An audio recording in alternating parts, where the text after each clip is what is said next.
Good evening, good morning, everyone. Whether you're from the United States or the UK, where it's 2 a.m. Katie, what time is it over there? 9 p.m. 9 p.m. Happy hour time. Happy hour time, definitely. Well, as you can see, we've all got hats on today. How did we magic that one? I have no idea. But I got my Irons hat on, Ray. Lovely, loving it. Yes. See, I've just got a Phoenix on mine, but that's and I'm off on a cruise after this, so Rebecca's wearing her straw on. You deserve tonight's video. You deserve it. How are you two in Bex? How are you this evening or this morning? I am very well. Yeah, this morning. I'm very well, thank you. How are you, Ray? I'm very well, thank you. All better for seeing you too. Obviously. Katie, how are you? Looking dapper. I'm in the city of brotherly love. All is good. I see you've got Charlie's influence on you with sunglasses. Yeah, Rebecca challenged us to wear hats and sunglasses. So in honor of Charlie Walsh, who I am ready to take on Sunday, rocking the sunglasses and my Irons hat here for you. Oh, love it. I refuse to be outdone by Charlie Walsh. That's why it's hat and sunglasses. He's not winning it. I refuse to be outdone. Well, he's beating me on the old beard scenario, so there we go. Hello to everyone in the chat. I see people coming in. Oh, we've got 10. Are you ready for a PowerPoint in a bit? Oh, I love them PowerPoint. Oh, yeah. Ready for been waiting for this PowerPoint. Charlie is in the chat as well. Chat room, are you ready for a PowerPoint in a minute? Before we do, let's just do some housekeeping first. So let's start off. This week, we've got our Facebook page. So please go up, sign up, join, like our page on Facebook, just American Hammers Network. Also, don't forget to go to the official store. She's looking. Look at all this. Well prepared today. Oh, littles. Look at those littles. You know, some really good merchandise on there. It will help support the show. I'm not even too sure. There's a couple there. I am supporting the American Hammers top today. Very nice. Check it out. Also, don't forget to go on our Twitter page where you'll see the beautiful, lovely Charlie and his video of beating Ian Bishop. I know. Wasn't that so good? That is. That was so good. He was prepped though. That man, he did have the eye of a tiger, as Charlie B said. He was focused. He brought Charlie was focused. Yeah. I'm not gonna lie. I thought maybe that boy was from Philly, but it could be Cockney. So very similar situation there. Look at these two with their scarves and glasses. I know. Look at him. What are they like? Oh man, Tim is naked on that podcast. Do you know what he did? That's what I said. That was Tim's boy band look. He had a vest on. He looked 100% naked under that scarf. Hey, I to Tim Tebow. I see him in the chat room. He never gets love, so giving some love to my good man. Love it, love it. Keep the chats. Today's topic with a presentation. Resurrection of Jack Wilshere. Hey, Ray. I'm expecting loads of chat tonight, guys, because I know there's some haters, there's some lovers, and some in betweeners. Me, PowerPoint Raymondo, is a lover of Jack Wilshere. I can't wait. I've even got a little video at the end if you look at. You were a bit busy. I'm busy. Got a cheeky little video. You get this. So, as Declan Rice does say, he claims that Jack Wilshere can be a key to our survival because he is ridiculous with a ball. He is so technical, wicked. He's a wizard. When he plays, yes or no. So, Kate, first of all, your first opinions of Jack the Man Wilshere. Yeah, so you guys know, obviously, in the past, I've talked about technical players and accuracy. He definitely is one of those players that I truly enjoy because of his placement of the ball. his downfall, obviously, as we all know, is the injury situation. So I'm not going to beat a dead horse there, but I think that, that's kind of given him, a little bit of doubt and it's been his suffering, So I think that he could have gone farther, done more. I think maybe this time period at this point will give him the rest that he needs to get him back on his feet. And I do think that he will bring the heat in this upcoming season. So that's my opinion. I think Kate is turning onto the side of Ray. I like it. Rebecca, what's your first initial reports of Jack Wilshere? Hats off, because it's like looking at a scarecrow talking about Jack Wilshere. Okay. Get ready for this. Hold on, I'm ready. American look. Look how cool. I can't win against this coolness. It's ridiculous. Look at them. Look at them. From front to back. I got you. You have. Can I just say hello to Twitch? Go on. I like it. We got Twitch on the go tonight. Hello, Twitch. I'm like it. Sorry, say, Becca, what's your first initial? So, my opinion is that he is genuinely a fantastic player, and he is a wizard.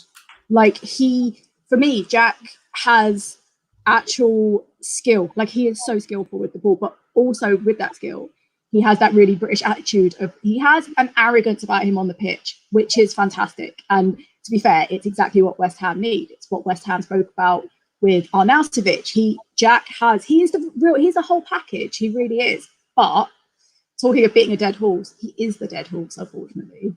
Because like Rebecca, he's a fucking wizard. Never. He is a wizard. He's just he's a broken wizard. And I would absolutely love to see him come back and absolutely smash and hold up our midfield, because he is what our midfield needs, in my opinion. But he is such an injury concern that even when he would come back, it would still take him a few games to get into it. But he's kind of proved that he can't really do a few games. So I am skeptical of Jack Wilshere. That's my opinion. Skeptical, but open to leaning towards him. Okay. I was wondering where you was going to go with that, but hey, only that travel people's imaginations. Ray, control yourself. So, my initial response about Jack Wilshere: he is a talented player. He is skillful. He's technically amazing. I think he's a real deal, and I think he's 28. This is his prime time, bit like Lanzini, where they've got to. This is a season for them to hit the ground running and to smash the teams and get us into the top 6.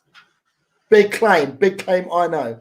And I feel that our attacking side of things are there with Jack Wilshere in there, because I feel he can spread the ball out well to Anderson on the left, to Bowen, my boy, on the right, to Haller in the middle. He can get up there, support him, And then if Jack does have a little bit of an injury or just needs a rest for a couple of games, like all good players do, need a bit of rest. We've got Lanzini there. We've got Fornals there. We've got plenty of cover at the moment. So I don't want to see any of our attacking teams sold. So, our attacking first teams.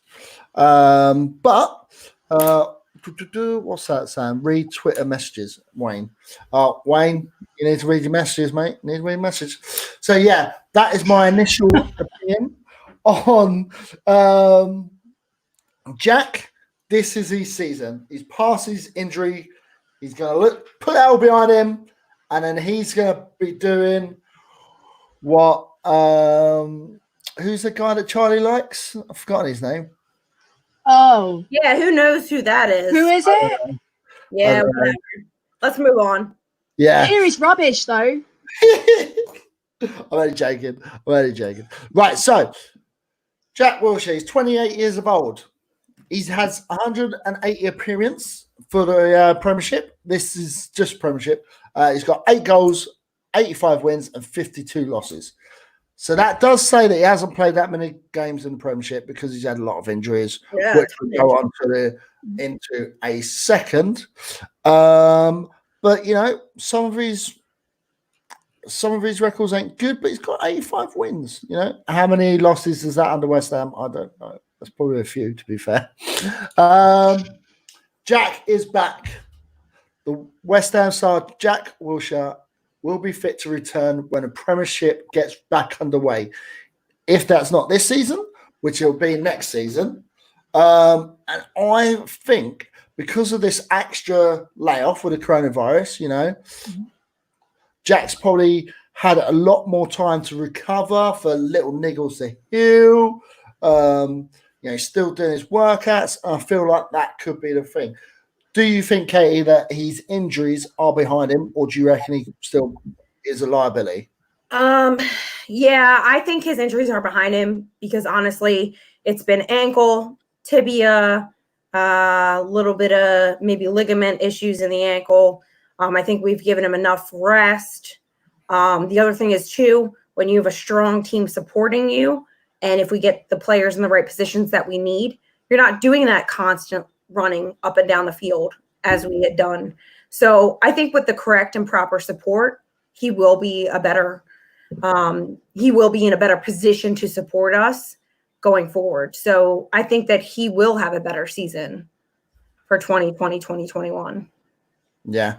Rebecca, same thing. Jack Wilshere is fully recovered from his troublesome pelvic injuries and will be fit for a return to West Ham once the season is started again. What do you think? So I'm going to play devil's advocate here. Shock, horror. Rebecca disagrees. Yeah. But I think that I don't know if it will be a negative that the way we're getting back to training isn't fully back to training because of how it's working. So yes, he's had a giant gap to rest.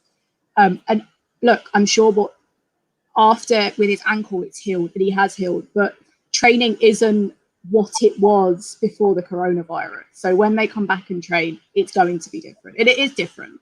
And I'm just wondering, being out of the team for so long as well, you lack that cohesiveness when you go back, and he's been out for a long time. And also because the team aren't training together in full because they can't, how will that affect him? Because he's not really back into the thick of it at all. He's kind of doing what he's doing now. So do I think they're behind him currently? Do I think he's likely to get injured again? Yeah. Okay. Well, here's the difference, though. I'll tell you this. A pelvic injury is way different than a hip and a knee. So, you can strengthen those muscles and get back into the game. So, I don't know. I think that this is going to be a much faster recovery than what we're expecting. Yeah. And I don't know about fitness and stuff like that. But I see a lot of people recovering when they do a lot of yoga and stuff like that. So hopefully he's stretching their muscles. He's doing all that kind of stuff. You look at DDP yoga and look at, just normal yoga.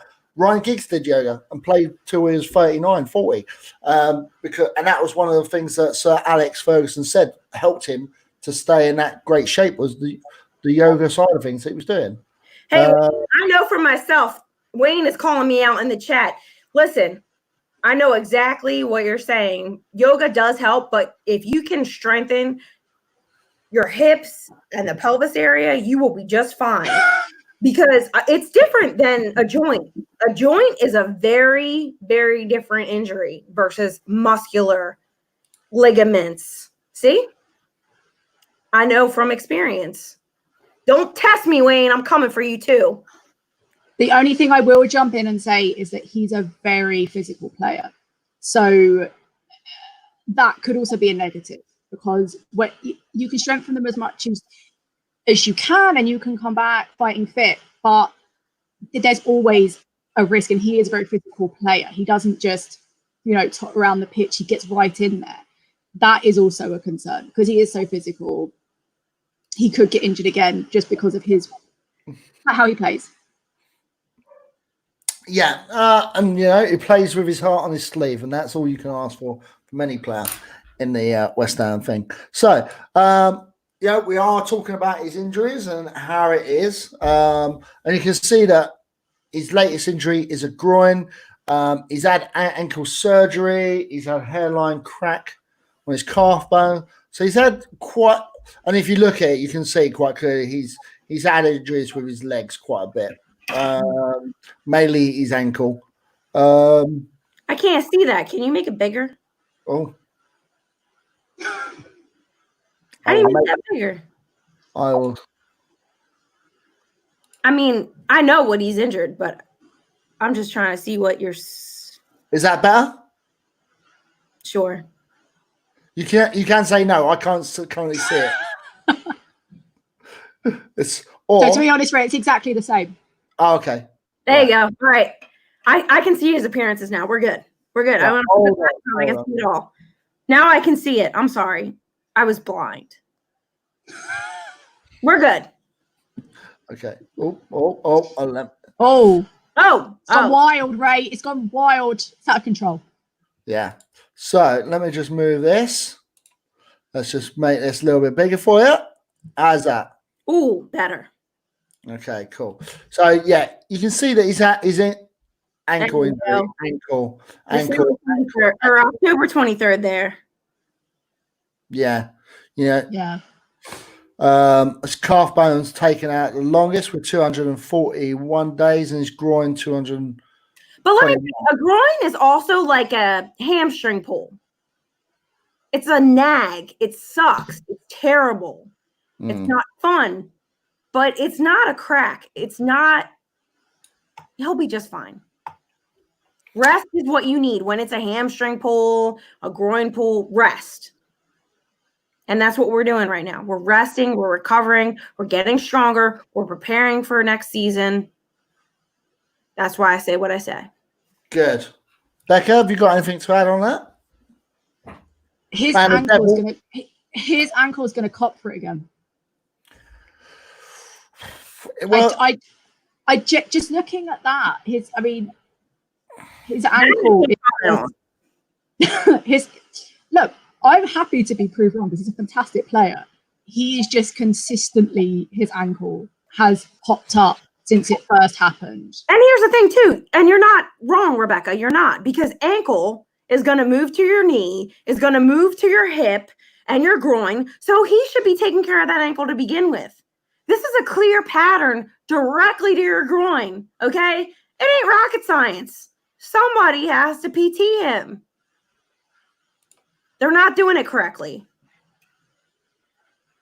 Yeah. And is that a case of like our training ground's not fit enough to have that sort of facility in there? That's what I was gonna say. Like now this all depends on like the backroom staff and how good they actually are and how many backroom staff we actually have that can truly help him. Because if we don't, he'll just come back, he'll get injured again and he'll go out just because he hasn't got the right stuff going on behind the scenes. Agreed. Yeah. It might be a case that he is 28 now.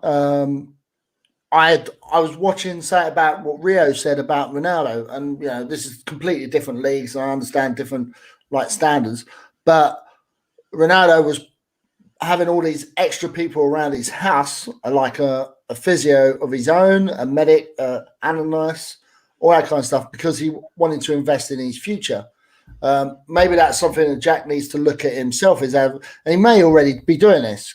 He might be having his own physio to help him do all this side of things outside of West Ham per se. But yeah, I definitely feel like this is over. But we had to add it in. We had to talk about. He's had a lot of injuries. Had a lot of. And with that, his appearances have been, he hasn't hit over the 40 mark. So he's not even been close. Like last couple of times, he's been at 25s to 29s, but a lot of the time it's been small caps from his early stages. It's kind of been a roller coaster, which, with his injury record, you can understand. Yeah, I mean, that's on par. You have to remember, too, he started pretty early. He was 16. So this is on par. Yeah. What I also like about this, and this is what I look at the stock markets, is they're low at the moment. There's only one way it can go with Jack. It can only go up. So I see him playing like 35 games next season. I think that like over here, it's going to rise again. Bex, what's your view? Do you reckon we're going to see more of him next season? We'll see him. Yeah. 35, possibly not. I'm not Mystic Meg. I can't predict the future. But I suppose, yeah, you're right. It can only go up, or it could stay on a nice level across, like I think it might. But I do think he will come back. I do think Moyes will get him on and give him a go. I just don't know if he'll last. Yeah, I just don't know if he'll last. That's my only thing. Okay. Yeah, I mean, I agree with Rebecca here. No one can predict whether or not he'll last. We all know we'll see him. There's no question of that. The question truly is, what is being done during this time period? Is he taking it seriously? Is he putting, he also has to put, money into himself, beyond the team and what they're doing for him. If he wants to succeed and be a better, attribute, he's got to be taking the time now. So we don't know what he's doing, but I have faith that he's going to take the steps to do that. And that now is the opportunity. He's been given the golden opportunity. Yeah. Right. So Jack's got one more season left on his contract. Okay. Yeah. He's $100,000 a week, as Jazz has just pointed out, which is quite a lot of money. Yeah. He's been injured for the last 2 seasons. We're fully aware of that. Right. How are we going to get a player like Jack Wilshere? How much are we going to pay someone who's half of him? He's like $50,000 a week. That's what Noble's on. That's what Snodgrass is on. If you say that we're going to pay someone $50,000 a week, times that by 52, that's a £2.6 million signing just on $50,000 a week. Okay, obviously he's on £100,000, so you need to times that by 2. So he's on 5,200,000. Who are you going to get for that kind of money to replace him?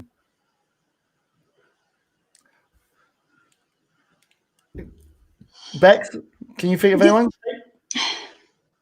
No, but on the other hand, we'd never get that much for him anyway, even if we actually. He obviously came to us on a free, but we'd never make a profit off of him. We'd barely. A couple of million. I might get slaughtered for that in the chat, but we couldn't have, but we've got quite a nice midfield at the moment. Like, we have Souček, and we're going to buy him. I think Jack, although he'd slot nicely in, it's not the end of the world if he didn't appear, in my opinion. Okay. Yeah, I think it's dependent upon this season. We need to see what he's going to do.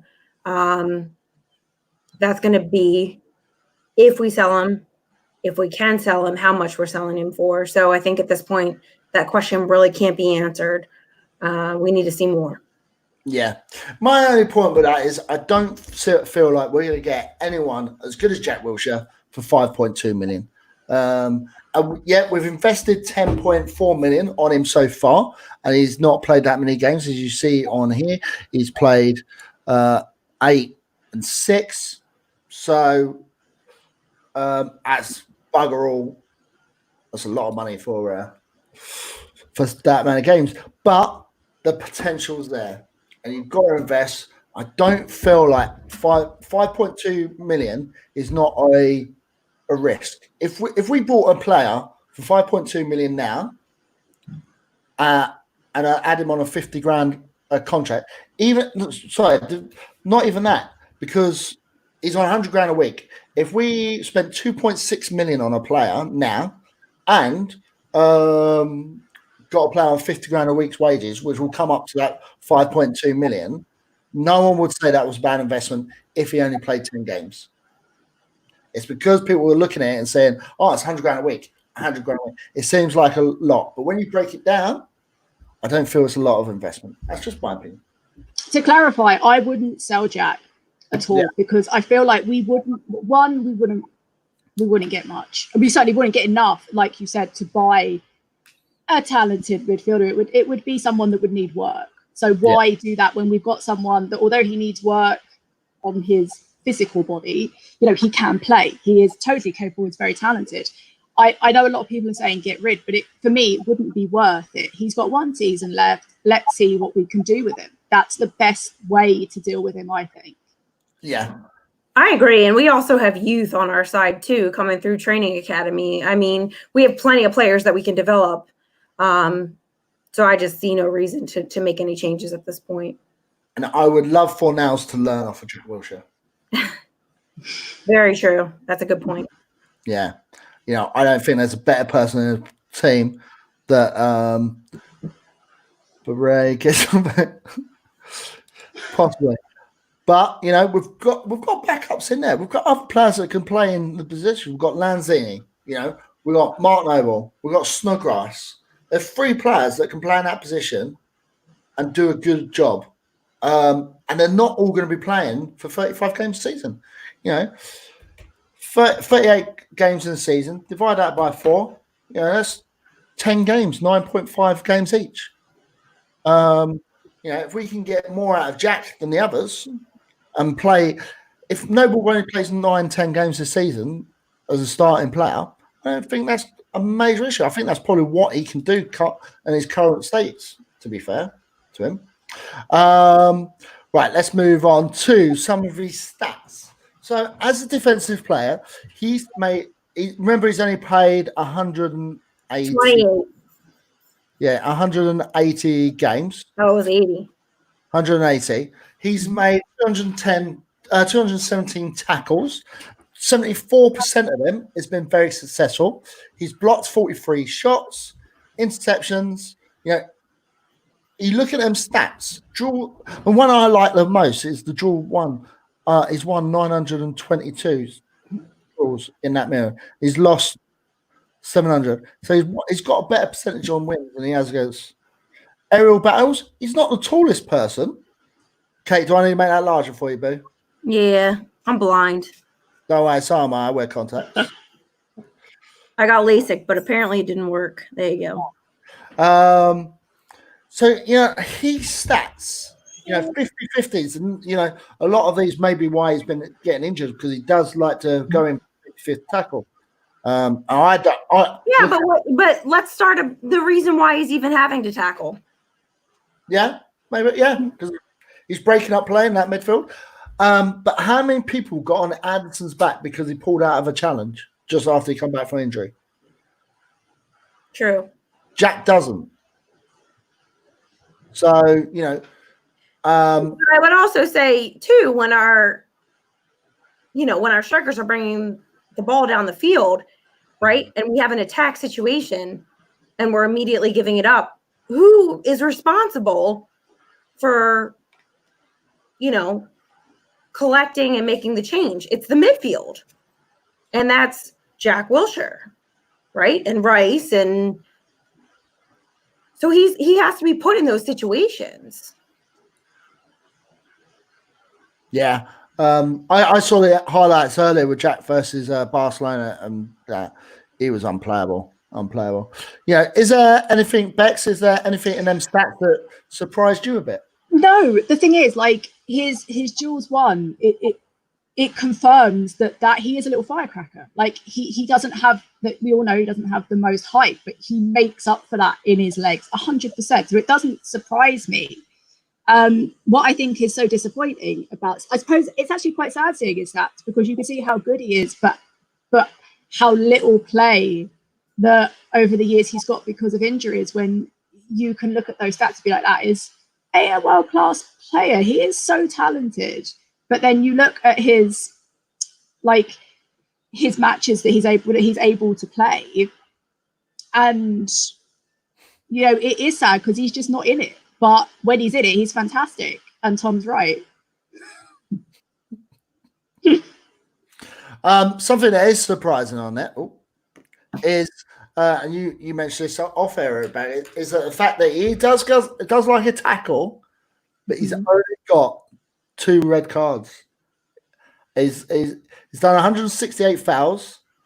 He's got 36 yellow cards and only 2 red cards, which is quite interesting, to be fair. Yeah, it's interesting. Yeah, it's interesting because having seen some of his tackles, like, it's interesting how he's managed It's essentially to get away with it.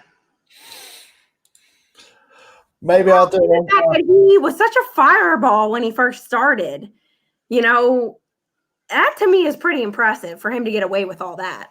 Yeah. I mean, I know I got the Philly fire, but he was a young fireball. Yeah, a lot of energy, a lot of I you know, as I said, I think it's quite telling how he's made 915 recoveries. You know, he's done 53 clearances, block shots. You know, it's quite interesting. And then moving on to his attacking stats. Let me just make these bigger. I'll make that one. I'll come to that one in a minute. We'll do the attacking ones first. You know, he hasn't played that many games. He scored 8 goals, but he does have 140 shots, 50 on target. So he needs to work on his shooting. He's missed 12 big chances and he's hit 10. But, you know, he has scored with both his left and right foot. I think this would be a lot higher if he didn't have his injuries as bad as what he was. You know, you have got the bit at the beginning after the injury you've got coming back. So I don't think his attacking is as good as it could be. And he's probably the first one to say it. But playing more games next season will be good.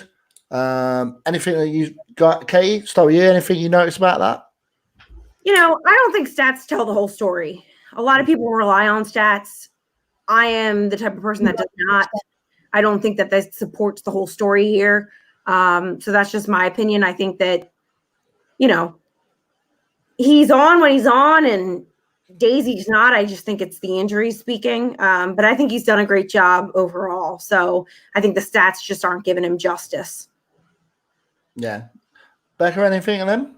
Oh, I would 100% agree. I would 100% agree with Katie there, because if you look at those stats, you think, oh, you know, that's not great. But the reason when he's on, he's amazing. When he's off, it's because he's literally off the pitch and he isn't playing. So they only tell a tiny part of the matches he's played, which, as you said, they would be much better if he had had more match time, which he's just definitely towards the end of his Arsenal career. He saw a lot less, and then coming to us, he saw even less sort of minutes on the pitch. So I think they only tell a small story of his career. So I don't think we can get too overexcited on his stats. No, I also think that, you know, some of the balls that you can see that he's passed, other people don't see them. But he's had 18 assists, you know, 7,500 passes, 41.54% per match, 239 crosses, big chances created, 32. So yeah, I feel like, you know, going forward they will be a lot better. You know, probably double that next season. So with that, healthy, yes, I do agree. Yeah. So with that, going on to the next one, this is how I feel like we should start the season and how we should be lining up. Subject to any transfers, if we make any. Obviously, the budget's going to be 0, so I very much doubt it. There is opportunity to get some loan players in. And I think you might see a lot of Premiership teams do that next season. But this is how I feel we should set up. Do you like this? Maybe actually, I like everything but one thing. Go on. I don't want Anderson on the left. You don't want Anderson on the left? You'd rather him be on the right? Okay. I want Bowen on the left. Well, I know a lot of people are going to be saying that. Where's Antonio? Where's Antonio? Fuck Antonio. Sorry for the language, but you know how I feel about him. And that is all. You know, I would like to see, you know, Ngake get a lot more chances to play next season. I would like to see how him and Fredericks will play. Yeah, it might be a case of different players for different teams. Diop and Obona. Obona had a great season last season. Can't deny it. However, I personally would like to see a new centre back on that side to play along with Diop. Yeah, if I had a choice, it probably would be Mins from Aston Villa because he has great leadership material. I don't necessarily think we're getting because I feel like he's going to be Aston Villa are going to be asking for too much money for him because he's a quality player. And then Cresswell. Cresswell is a great player, but we need someone to challenge Cresswell. And I don't think Masuaku is the manager or the player side for him. Centre midfield. That is a centre midfield that will be amazing. I think if you with them and the subs that we've got, you got Lanzini, you got Nobles, you got Snodgrass, you got Fornals. 4. They can, with that midfield and then 3, you can pretty much mix them all up. You can have Souček where Rice is, Noble in the middle, Snodgrass in the middle, Lanzini in the middle, Wilshere. You can move him out and put Lanzini in that side. You can put Snodgrass in there, so you can go more out into the wing and move Bowen closer to the attacker. Or that midfield and what we've got in there right now is quite key and quite a good set as long as everyone stays fit. Right. What's your view?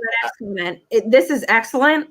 I completely agree with you, but we also have to think from the other perspective of, all right, so when people get injured, who are we filling in these spaces? And that's our biggest concern. It always has been our biggest concern. Yeah. And I feel like the players like Snodgrass, Lanzini, Nobles can jump in and out of the team to play, where you can have Lanzini replacing Wilshere. Lanzini can replace Anderson. You can have Noble in that centre midfield position. Depends on even different stages of the games where you might be going, right, I need to drop back and be a bit more defensive. So we need to lose an attacking player of Wilshere and have someone like Snodgrass Noble in there. It may be a case that we are chasing the game and that we are pushing for the attack. So, all right, we're going to be getting more corners. We're going to get more set pieces. So what do we need to do? We need to lose Rice or Souček, bring in Snodgrass because, Snodgrass is our best set piece taker. So, there's different avenues of different ways of the style of the game and how we can push it. And I feel like that next season could be a potential winner. So, I know a lot of people have said, we need a new midfielder, we need a new attacker, we need this, we need that. I don't necessarily agree. I feel like we need to get the back sorted first. And that's with our left-hand side of our defence. Okay, Rebecca, I've been talking for ages now. What's your views on that? So the only thing missing there for me is Antonio. Now, I have fairly strong opinions about Antonio, but I have to see him with Bowen and Haller. I have to see that 3. I have to. What do I like about that is with Antonio, I'm not necessarily in my starting lineup, but he can replace Haller. He can replace Bowen. He can replace Anderson. Between them 3 positions, I prefer to have Antonio out on the wings because it gives him more space to run into. He's like a Giselle. Run, Giselle, run. There are the wings. Sorry, carry on, Bex. But yeah, so Antonio is the only missing, and I would start Antonio. I would start him. I would start Antonio. You're my girl. I do not like this. There's still time to take me to the dark side. There's still time, but in this, the right. There is no way Antonio should be starting. Hello, his turnovers are out of control. For me, he starts. He has most impact when he starts. But another thing that you're not going to like, Katie, because I can see you shaking your head when Ray was saying it. Having Snoddy and Noble as subs to bring on and replace in midfield for me is perfect. So I 100% agree with Ray there. I think we've got enough on the bench within our midfield that we can twist and turn and put in and out. to change stuff. I don't think we would buy. I love Snoddy and I love Noble, and I think whilst I don't agree either of them should start, they're good on the bench to bring to the midfield. So I totally agree with Ray on that front. But they could start in different games, different horses for different courses. Absolutely. I can agree with that. 120%. 120%. And you're correct. But the other point is they all need to work together. All the pieces need to work together. Yeah. So it's not just this situation that we have right here on the screen. It's everyone working together. And that's where we have fallen short. Absolutely. I mean, we've been inconsistent on the pitch for a long time.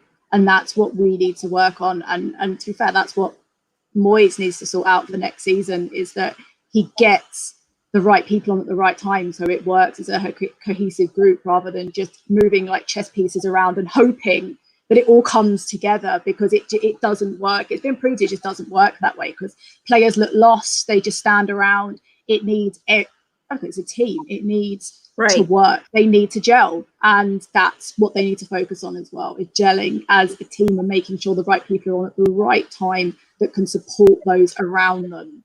And that is Moyes' responsibility. As much as I like him, that is his responsibility. And he needs to step up and make sure that occurs.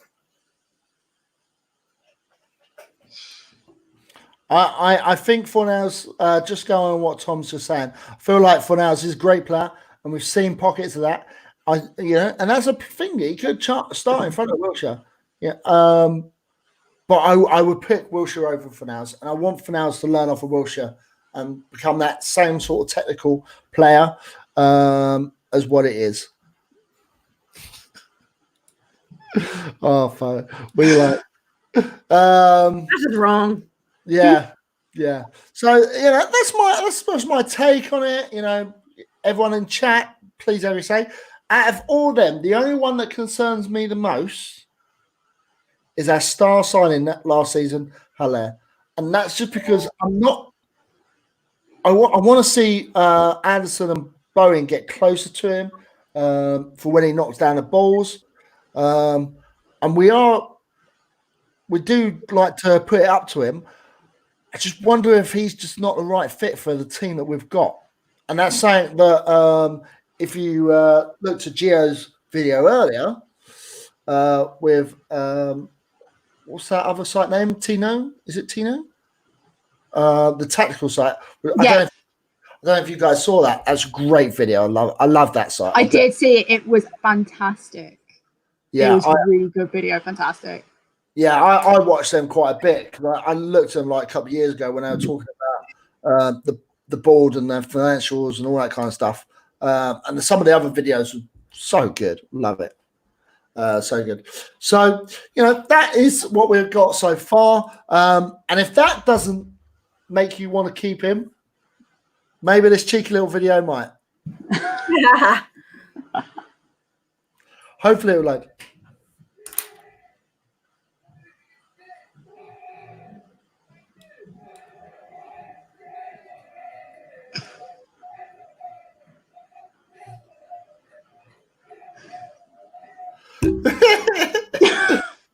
I don't know how well you could hear that. Could you hear that okay? Sort of. Yeah, it was just the Tottenham song. We hate Tottenham. So we'll keep him. We'll keep him just before the... We'll keep him for that. We'll keep him so he can sing that on the sidelines if he can't play. Yeah. So what's your afterthought on Jack? Katie, what's your afterthought on seeing that? Is there anything you've changed your opinion of him, made it enhanced it a little bit? No. No, I'm sorry. I just didn't understand the question. So what is my overall opinion? No, it hasn't changed my opinion at all. I truly believe it depends on what he's doing right now in the off season. That's going to be key as to what's coming for the future. If he's taking care of himself, taking the proper procedures to make sure that he's strengthening the areas he's weak in regards to, his physical weaknesses, I think that we're going to see big things. I I think we're taking the proper steps as a team to build in our weak areas. I think that, you know, that's going to only be to his benefit. So I do expect big things. You know, time will tell. Yeah. So I want to actually touch on something that I spoke about with you, Ray, before we went on air, which is not just about his physical recovery. It's about his mental health recovery, because being out for so long, and he's said, and he's been quoted saying that he's really sort of bit damaged by the fact he hasn't been able to get the minutes on the pitch that he would want. He hasn't been able to play, and he knows that the less you play football, the more you you go backwards with all the work he's done throughout his career. Because if you're not playing, you're not really able to train. You don't lose it, but you definitely have to work harder to get back to it. And we speak about Lanzini and how he has lost his head since his injury and he's struggling. And it's true, on the pitch he is struggling. I just wonder if that will also affect Jack when he comes back, because he really has struggled with not being able to play. So it's not just his physical recovery, it's his mental recovery. I suppose that goes back to West Ham's backroom staff.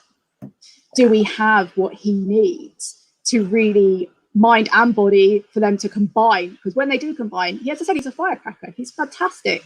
Do I remain skeptical he won't get injured again? Of course I do. Ray's PowerPoint was beautiful, but I'm still, I have an open mind, but I still, as I said, I wouldn't sell him, but I think it will be a stop-start for next season for him, his career again. So that's just my thoughts on it. I think he's bringing the fire, Rebecca. I think he's giving him the time to bring some fire. He's hungry. He is. He's upset with the fact that he hasn't been, you know, back on the pitch. So I think we're going to get a little bit of fire. So, you know. I am going to call myself. I'm going to call myself Skeptical Specky. That's what I am tonight. Skeptical Specky. I'm just not 100% sure he'll come back with the fire and the power, but it's whether coming back with it's fine. It's whether if it will flow throughout the rest of next season in order for him to play enough to show us what he can do. Yeah, I think that's going to come from the team overall, the team atmosphere. Yeah, I totally agree with what Becca's saying. Is like, you know, back in the day, I worked for a large corporate company that was in Essex, and we had a sports scientist come do a training day with us. He was talking to us about mentally training the players and how they get through different scenarios and that kind of stuff. And it kind of helped us work out some of the bits in our industry, in our business at the time. Yeah, and I use some of them with my girls now to see how they deal with mental issues, because, you know, for us, I work at Coyote Uglies, you get a lot of men objectify women, and you get other girls that say things about the girls. So you kind of have to make sure that their mental health is in place. And, you know, this is no comparison to football. And, you know, Jack's been out for quite a lot of time. Charlie, stop making me laugh. You know, so I can understand where that mental issue will come from. You know, he's openly talked about his little boy, the issues that he's had with his little boy. Hope he's past that. So I kind of hope that he's getting back into the rhythm. He's going to have that mental strength. And with next season, I feel like he can get us into Europe and top maybe via cup, because there's quite a lot of big good teams out there that are strengthening. You got your top six kind of sewn up. You got Wolves and Leicester and jumping in there. Everton's going to have a big season next season with their regrowth. They've got a new stadium they can go into, all that kind of jazz. But yeah, definitely not a corporate tycoon. I also just want to say, if there are any cups next season, because we don't know as of yet what next season's going to even entail as a season. So, but if he takes us top six, I'll eat my hat or something, bro. I'll do so. You'll have to think of a dare top 6, I'll do it on camera. On camera. So think of a good one, and if we get top 6, I'll do it. All right. Right. As for the people, 18 people, come up with a good thing for Rebecca to do if we lose. Nothing I got rude. I'm ready. I'm ready for these suggestions. Skeptical Becky. Skeptical Becky does dares. I'm gonna do it. It'll be interesting. Interesting. Well, guys, I want to thank you very much for being part of the show. Love everyone in the chat with lots of their ideas and views and opinions. This is what it's all about. It's just a show about opinions, whether we're right or wrong. Jack Wilshere will be the best next season and probably a star player. So thank you very much. Good night, everyone. Come on, you Irons. Come on, you Irons. That's right, guys.